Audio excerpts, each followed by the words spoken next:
तो फिर मंडे को तो भाई आप लोग टेस्ट दिए हैं, फिर उसके बाद वेडनेसडे को तो क्लास नहीं हो पाया है। तो वेडनेसडे की क्लास को मैं आज ले रहा हूँ और आज जो हम पढ़ेंगे वह है दुनिया का सबसे अनमोल रतन और इसके लेखक है मुंशी प्रेमचंद जी। और मुंशी प्रेमचंद जी की कहानी लिखने का जो ये तेवर है, बड़ा अलग ही तेवर है। इस कहानी को पढ़ते वक्त जो है मुंशी प्रेमचंद जी का तेवर आपको समझ में आ जाएगा। और ये 1907 के लगभग में ये लिखी गई कहानी है। और यहाँ पर 1910 या 1907 की अगर हम बात करें तो यहाँ पर इनकी लगभग कहानियाँ आदर्शवाद की स्थापना करते हुए नजर आती हैं। और इस कहानी में भी वही आदर्शवाद है। यहाँ पर थोड़ी सी जो है देशभक्ति की भी भावना आपको देखने को मिल जाएंगी, देशभक्ति की भावना, सच्चे प्रेम की भावना, ठीक, और एक जो है आत्ममंथन, ये भी चीज़ जो है इस कहानी में आपको मुंशी प्रेमचंद जी सिखाते हुए मिलेंगे। तो कहानी को मैंने यहाँ पर जो है सही तरीके से समझने के लिए मैंने कहानी को 3 भागों में मैंने बांट दिया है। 3 चरण मैंने इस कहानी के अलग किए हैं और इन्हीं 3 चरण के माध्यम से हम कहानी को आसानी से समझ पाएंगे। तो ये 3 चरण कौन कौन से हैं देखते जाना। सबसे पहला चरण, पहला चरण, ठीक। पहले चरण में जो है हमें 2 लोगों के बारे में बात करनी है, ठीक। एक बहुत ही अच्छे हैं यहाँ के, इसमें जो है इस कहानी में जो है जो पात्र हैं उनका नाम है दिल फिगार। नाम भी बड़ा अजीब लगते हैं ये, दिल फिगार, ठीक है। दिल फिगार ये प्रमुख पात्र हैं। उसके बाद दिल फरेब, दिल फरेब ये नायिका है इस कहानी की, ठीक है।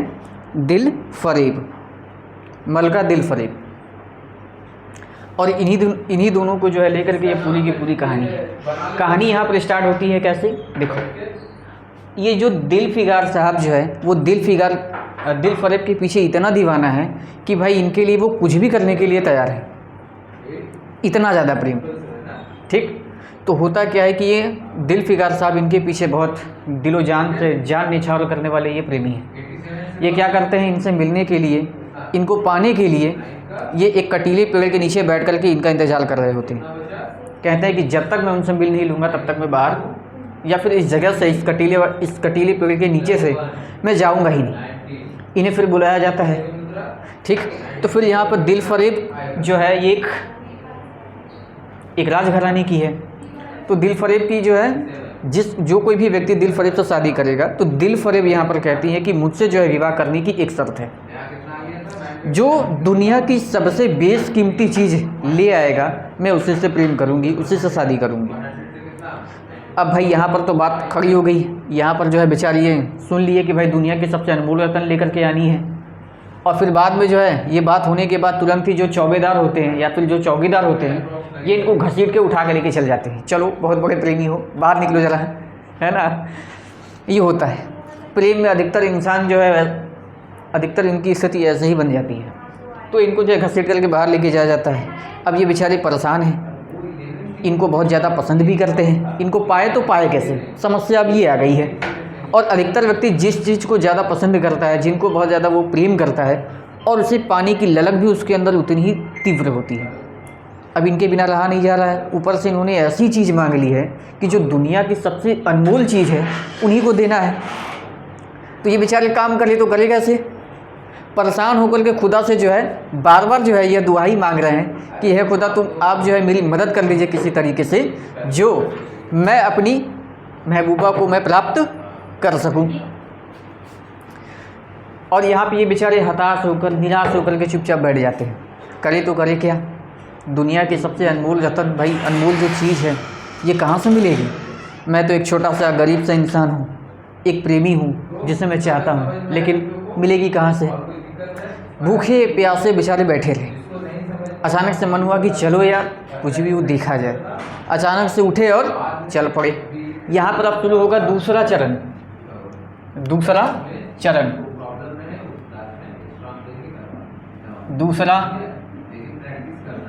चरण इस चरण में जो है एक काला चोर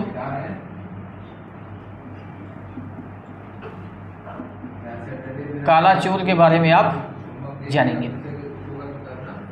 यहाँ पर ये बेचारे जो है भूखे नंगे प्यासे, पैरों में छाले पड़ गए थे, पैरों में कांटे पड़े हुए हैं, भूखे नंगे भूख से प्यासे होकर के बेचारे वो जा रहे हैं अपने लक्ष्य की ओर कि किसी तरीके से मुझे वो अनमोल चीज़ मिल जाए जिससे मैं अपनी प्रेमिका को प्राप्त कर सकूं, क्योंकि उसने यही डिमांड की है भाई।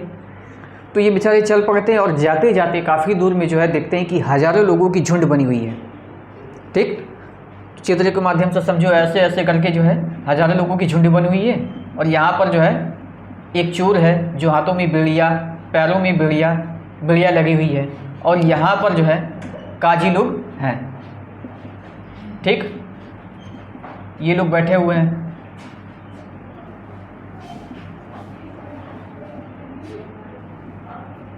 और सिपाही भी हैं, इनको जो है घेर करके बेचारे के हाथों में पैरों में बेड़िया डाल करके पकड़े हुए हैं, उनके कमर में जो है तलवारें हैं और बाकी जो 4-5 लोग हैं जो बीच में बैठ करके जो है इनके बारे में फैसला सुना रहे थे, वो भी बैठे हुए थे और इस व्यक्ति के बारे में जो है अब वो जानने के लिए इच्छुक हुए कि भाई ये क्या बात है, इनके हाथों में बेड़िया क्यों पड़ी हुई है और हज़ारों की संख्या जो है इनको घेर करके रखी हुई है।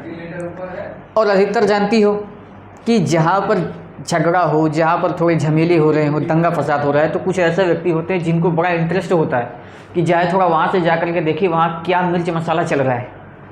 अब इसी भाव से ये चल पड़े और इनको ये पता नहीं था कि पीछे मुंशी प्रेमचंद जी कैमरा लेकर के खड़े हैं रिकॉर्ड करने के लिए।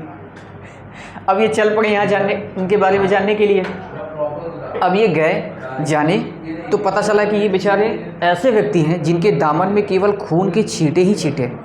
इन्होंने ना जाने कितनी निर्दोष व्यक्तियों की इन्होंने हत्या की होगी, कोई रिकॉर्ड नहीं, इतनी हत्या की है।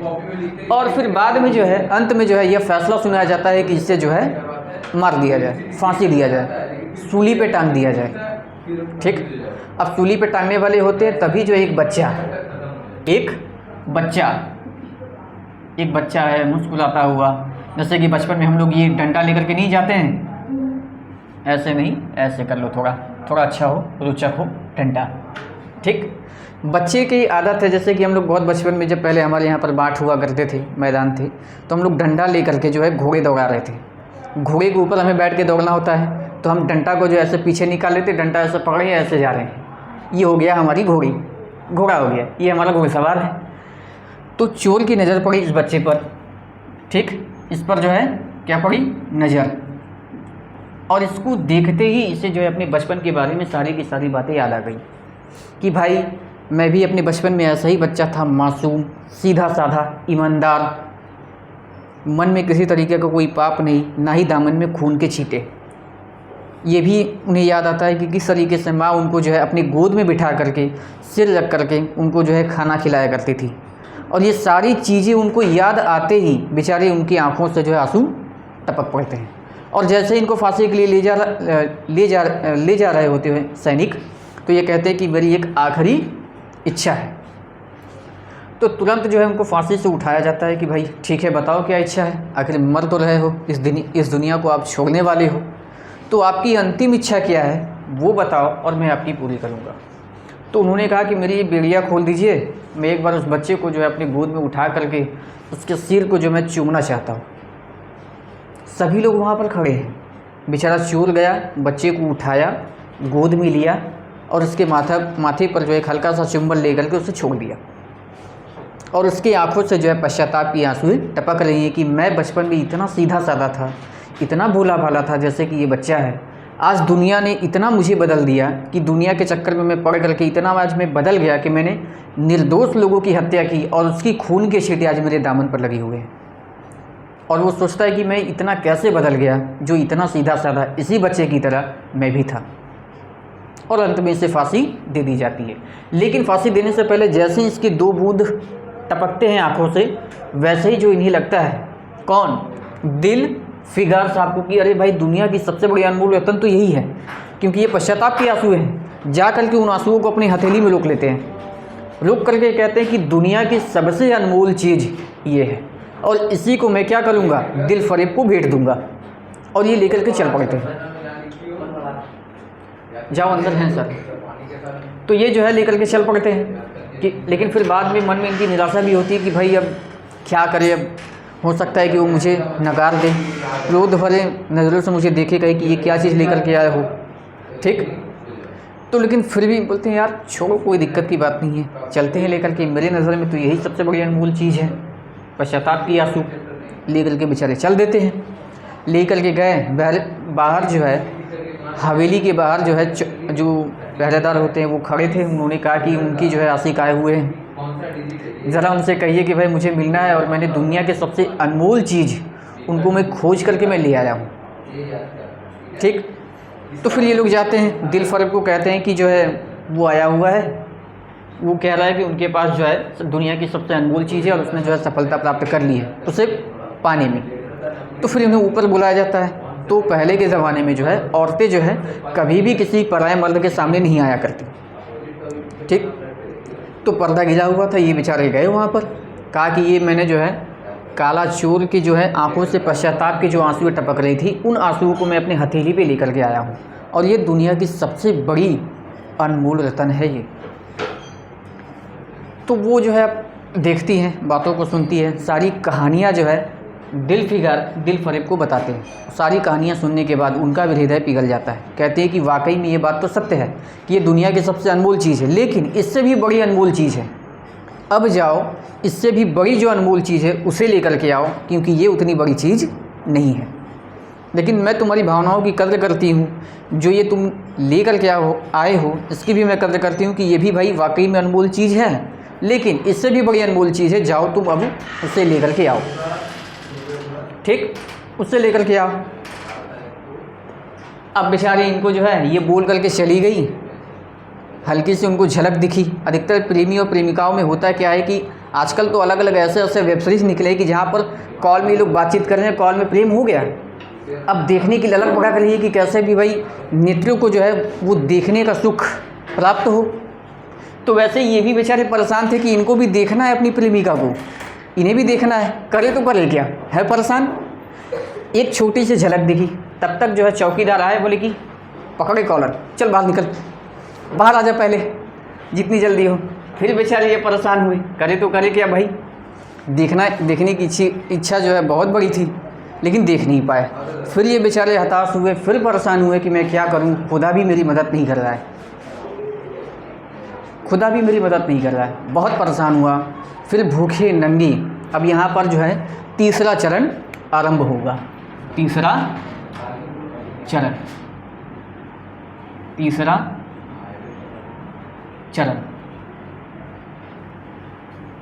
तीसरा चरण में क्या है कि यहाँ पर ये बेचारे भूखे नंगे हताश होकर के, ऊपर से इनके मन में जो यह इच्छा भी अपने लगी थी कि भाई अब मेरा कुछ भी नहीं होने वाला है। ऊपर से सूख करके लकड़ी हो गए थे, भूखे प्यासे, केवल अपनी प्रेमिका को पाने के चक्कर में। तो अब इन्होंने ठान ली कि भाई अब हमें करना क्या है, आत्महत्या। तभी इन्हें जो है एक बाबा जी मिलते हैं। क्या, कौन मिलते हैं? बाबा, ठीक, बाबा मिलते हैं। बाबा जी को ये सारी की सारी अपनी कहानी बताते हैं कि बाबा जी ये स्थिति है, मैं परेशान हूँ, अपनी प्रेमिका को मैं पा भी नहीं पा रहा हूँ, तो मैं क्या करूँ, खुदा भी मेरी मदद नहीं कर रहा है। अब मेरे पास एक ही उपाय बचा है कि मैं जाकर के आत्महत्या कर दूँ। तो बाबा जी उन्हें कहते हैं कि बेटा वाकई में अगर मैं बताऊं कि आपको अनमोल चीज़ कहाँ पर मिलेगी, तो आप चले जाओ कहाँ, हिंदुस्तान,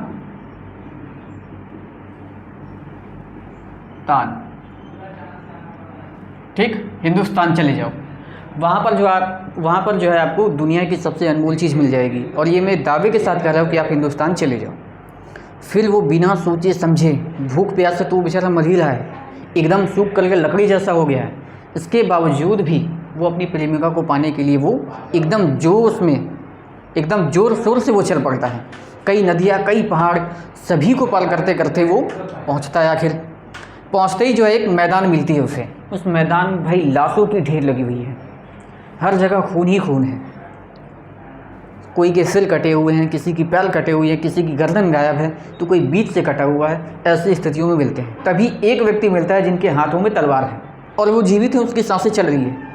उसके जो है सीने पर लगता है कि चोट लगी है गहरी, वो भी तलवार की, और खून के फव्वारे निकल रहे हैं।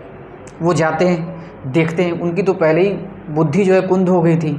नज़रें इतनी भयानक मंजर को देख करके तो भाई उनका हृदय बाहर निकल रहा था। ऐसी स्थिति, वो देखते हैं कि उनकी नज़र पड़ी उन पर कि भाई उनके हृदय से जो है लगातार खून के फव्वारे निकल रहे हैं, वो पड़ा हुआ है। वो तुरंत झटपट एक कपड़ा निकाल करके उनके हृदय पर रख देते हैं। सीने पर रख करके खून को जो है, रक्त को जो है बंद करने का भरपूर वो प्रयास करते हैं। तो जो बहादुर सिपाही पड़ा हुआ था वो कहता है कि भाई क्या बात है, आप कौन हैं, तुम कौन हो और हिंदुस्तान में कैसे? तो वो कहते हैं कि भाई मैं तो देख रहा हूँ कि यहाँ पर सभी की लाशें पड़ी हुई है, आप कौन हैं? और जो सिपाही थे जो घायल थे तो वो कहते हैं कि क्या तुम्हें नहीं पता कि मैं कौन हूँ? उनकी आंखें अब थोड़ी चमक गई। अब वो गुस्से से जो है तलवार उठा रहे थे। उनको लग रहा था कि ये जो दिलफिगार जो है वो क्या है, हिंदुस्तान के दुश्मन है। अब ये तलवार उठा ही रहे थे कि तब तक जो है दिलफिगार जो है कहते हैं कि अरे भाई रुक जाओ, मैं आपका दुश्मन नहीं हूँ, मैं कहीं और देश से मैं आया हुआ हूँ और यहाँ पर जो है मैं अपनी प्रेमिका को पाने के लिए, उसके लिए एक सबसे अनमोल रतन या सबसे दुनिया की सबसे कीमती चीज़ में ढूंढने के लिए हिंदुस्तान में मैं आया हूँ। तो यहाँ पर सिपाही बहुत बड़ी बात कहता है कि हिंदुस्तान एक ऐसा देश है कि जहाँ पर अपने मेहमानों की मेहमान नवाजी की जाती है और उनकी हर इच्छा पूरी की जाती है। लेकिन मैं तो आज यहाँ ऐसी स्थिति में पड़ा हुआ हूँ कि मैं आपकी मेहमान नवाजी भी नहीं कर सकता। और ये जो तलवार आप जो देख रहे हैं ना, इसी तलवार की ये सारे के सारे सिपाही भेंट चढ़े हुए हैं जो हमारे हिंदुस्तान में आए थे। और वो अकेला सिपाही था जिसने सारे के सारे लोगों को जो है मिट्टी में मिला दी, अकेले ही। ठीक, तो कहता है कि अब तो मेरे पास केवल यही बचा है, जहाँ पर मैं ये लेटा हूँ यही 2 गज ज़मीन है और यही मैं आपको केवल दे सकता हूँ। और इतना कहते कहते बेचारी की सांसें छूट गई। और यहाँ पर तुरंत दिलफिगार को जो है याद आता है कि दुनिया की अगर सबसे बड़ी और अनमोल चीज़ है तो वो है उस सिपाही का रक्त, जो वीरता से भरा हुआ था, साहस से भरा हुआ था और अपने देश के लिए वो लड़ रहा था। लेकिन एक बात और, मैं थोड़ा सा यहाँ पर मैं एक बात दूसरे चरण में मैं बोलना भूल गया हूँ। दूसरे चरण में जो है यहाँ पर एक सती की कहानी है, सती की कहानी है। ठीक है, सती, यहाँ पर जो है सती वाली कहानी छूट गई है, क्षमा चाहता हूँ, इसको यहाँ पर कवर कर लीजिएगा। तो यहाँ पर जो है ये उसी को लेकर के जो है जाते हैं। लेकिन उससे पहले ये समझ लीजिए सती में क्या था कि ये जब हताश होकर के, निराश होकर के जब जा रहे थे, तभी इनको दिखाई देता है कि एक मैदान पर जो है सभी लोग जो है भीड़ लगा करके बैठे हुए हैं, भीड़ लगा करके खड़े हैं। और एक सज धज करके दुल्हन के वेश में एक स्त्री को जो है चीते पर बैठाया गया है, चीते पर बैठाया गया है और उसे जो है जिंदा जला दिया जाता है। तो यहाँ पर जो इन्हें समझ में आता है कि सच्चे प्रेमी ने क्या किया है, अपने पति के लिए अपने आप को भी निछावर कर दिया और अपने आप को भी सती कर दिया। तो ये यहाँ पर क्या करते हैं दिलफिगार साहब, सती के राख को ले जा करके वहाँ पर अपनी प्रेमिका को देते हैं और कहते हैं कि दुनिया की सबसे अनमोल चीज़ यही है। वो देखती है, कहती है कि नहीं वाकई में ये सच है, लेकिन इससे भी बड़ी कोई अनमोल चीज़ है, वो लेकर के आओ। तो यहाँ पर ये भाई साहब फरमाइश करते हैं कि मैं आपको जो है एक बार देखना चाहता हूँ, ताकि मेरे नैनों को थोड़ा सुख मिले, थोड़ी और ऊर्जा मिले, थोड़ी और शक्ति मिले, ताकि मैं आपके लिए वो चीज़ भी ले आऊँ। इतने में सुन कर के दिल फरेब का भाई भीतरी आग लग जाती है, जैसे कि कोई सिलेंडर ब्लास्ट हुआ हो। वो कहते हैं कि तुम्हारी इतनी हिम्मत, चौबेदार को बुलाते हैं, कहते हैं इससे बाहर लेके जाओ। और बाहर जाने के बाद तब वो यहाँ पर जाते हैं तीसरे चरण में, जब वो आत्महत्या करने वाले होते हैं, तभी उन्हें ये बाबा जी मिलते हैं और उन्हें कहते हैं कि आप हिंदुस्तान चाहिए। और वहीं से वो उस सिपाही के रक्त को लेकर आते हैं और कहते हैं कि दुनिया में सबसे बड़ी और अनमोल चीज़ अगर कोई है तो वो है इस सिपाही की रक्त। और ले जा कर के तब वो अपने हाथों में जो है उन्हें देते हैं, कहते हैं कि ये जो उस हिंदुस्तान की है जहाँ पर एक वीर ने अकेले ही सारे के सारे सिपाहियों को ढेर करके रख दिया। और वो उनके हाथों को, रक्त को देख करके वो जो है पर्दे को हटा करके आई और आ करके गले से लिपट गई। कि मानना पड़ेगा कि भाई कि इतनी बड़ी चीज़ जो मैंने कहा अब तक किसी ने कोई ढूंढ करके नहीं लेके आ पाया, और वो आप जो है वाकई में आप सच्चे प्रेमी हैं जो आप गए और ढूंढ कर लिया है। और दुनिया की सबसे बड़ी अनमोल चीज़ यही है। लेकिन यहाँ पर याद रखना, इस कहानी में मुंशी प्रेमचंद जी तीन ऐसे जो महत्वपूर्ण जो चीज़ हैं उनके बारे में बताते हैं। सबसे पहला, इन 3 चीज़ों से बहुत ही अच्छी एक सीख देना चाहते हैं। और यहाँ पर जो है एक आदर्श समाजवाद की स्थापना भी करते हैं। साथ ही साथ देशभक्ति की भावना को भी वो यहाँ पर जागृत करने का प्रयास भी करते हैं। कैसे, देखिए पहले चरण में ही ये काला चोर आएगा। यहाँ पर जो है मुंशी प्रेमचंद जी ने क्या कहा है कि लोग चाहे कितनी भी बुराई कर ले, कितनी भी छल कपट वो कर रहा है, फिर ये सोच रहा है कि अभी तो ताकत है, उमंग है, जो जी में आए वो करूँ, कुछ नहीं होने वाला है। तो उन्हें ये शायद पता नहीं है कि अंतिम समय में सारी की सारी चीज़ें हमें याद आती हैं। जैसे कि अगर हम आप लोगों को कहें तो एक एकांकी है जो उसे पढ़ लेना है, आप लोगों के साथ पाठ्यक्रम में भी है, औरंगजेब की आखिरी रात। औरंगजेब भी यही गलती करता है, सारी तमाम उम्र केवल लोगों की हत्या करता है और अपनी लालच और अपनी सत्ता के चक्कर में ना जाने कितनों की बलि चढ़ाता है। और उसका मन उससे खुद ही कहता है कि नहीं, ये जो कर रहे हैं वो पाप है, लेकिन इसके बावजूद भी वो सत्ता और शक्ति के मद में चूर होने के कारण बहुत गलत काम करता है। और अंत में मरते वक्त यही सारे विचार उससे बहुत तड़पा कर मारते हैं। और यही बात यहाँ पर मुंशी प्रेमचंद जी बताते हैं कि ये काला चोर आजीवन जो है, पूरे जीवन इन्होंने केवल चोरी की, पाप किए, और अंत में इसे जो है अपनी गलतियों का एहसास हुआ। साथ ही साथ दूसरे में सती। यहाँ पर उस समय भारत क्या था, पराधीन था। ये 1907 के लगभग की ये कहानी है। भारत क्या था, पराधीन। और इन्होंने जो है सती के माध्यम से सच्चे प्रेम को भी दिखाया, लेकिन साथ ही साथ उस समय भारतीय समाज की सबसे बड़ी जो समस्या थी, उस समस्या को भी उन्होंने दिखाया कि किस तरीके से स्त्री को जो है अपने स्वार्थों के लिए पुलिसवादी समाजों ने क्या किया, फूंक दिया। और ऐसे ही घटना राजा राम मोहन राय के साथ भी हुआ था। वो चले गए थे बेचारे पढ़ाई करने के लिए लंदन, उनकी भैया जी का देहांत हो गया।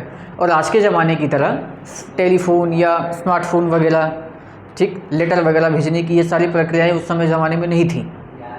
इनके भैया की मृत्यु हो जाने के बाद गांव वालों ने ज़बरदस्ती इनकी भाभी को, राजा राम मोहन राय की भाभी को ले जा करके चिता में बैठा देते हैं। बेचारी वो मरती तो नहीं है, भाग जाती हैं किसी तरीके से, आधी जले पूरे एकदम दर्द से वो करा रही होती हैं, जाकर के पेड़ के पास छुपी हुई होती है। सुबह लोगों की नज़र पड़ जाती है। वो फिर क्या करते हैं, उन्हें उठा करके फिर चिता सजाते हैं, और चिता सजाने के बाद फिर उसे ज़बरदस्ती उठा करके उस चिता में फेंक देते हैं। ये इतिहास की बात है, ठीक। तो ऐसे ही सती वाली इस घटना को भी इस कहानी में वो दिखाते हैं, ठीक।